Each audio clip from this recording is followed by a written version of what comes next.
2018 বিশ্বকাপে ঝলক দেখিয়ে শিরোপা জিতেছিলেন। 2022 বিশ্বকাপেও দুর্দান্ত পারফর্ম করেছিলেন এমবাপ্পে। ফাইনালে হ্যাটট্রিক করে আর্জেন্টাইন সমর্থকদের বুকে কাঁপুনিও ধরিয়েছিলেন। সবশেষ ব্যালন ডিওরের দৌড়ে মেসির অন্যতম প্রতিদ্বন্দ্বীও ছিলেন এমবাপ্পে। ফুটবলের আগামী দিনের রাজা হিসেবে যে নিজেকে গড়ে তুলছেন তারই প্রমাণ দিয়ে চলেছেন ফরাসি ফুটবলার। এবার গ্লোব সকার অ্যাওয়ার্ডের সেরা ফুটবলার হিসেবে নির্বাচিত হয়েছেন তিনি। আপনাদের সঙ্গে এখানে থাকা আমার জন্য সবসময় সম্মানের। ব্যক্তিগত আরেকটি ট্রফি, এটা সবসময় আনন্দের। আমি আমার ক্লাবকে ধন্যবাদ জানাতে চাই। আমার মনে হয় ক্লাব সভাপতি এখানে আছেন। সবকিছুর জন্য আপনাকে ধন্যবাদ। মৌসুম শেষে পিএসজি ছাড়ছেন এমবাপ্পে। লা পারিসিয়ানদের হয়ে সব প্রতিযোগিতা মিলিয়ে 48 ম্যাচে 44 গোল করেন ফ্রেঞ্চম্যান। সঙ্গে অ্যাসিস্ট করেছেন আরও 10টি।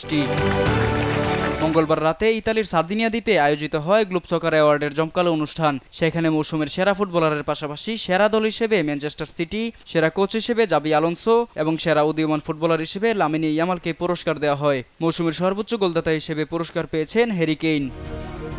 শাহাদাত কিফাত, স্পোর্টস ডেস্ক, দেশ টিভি।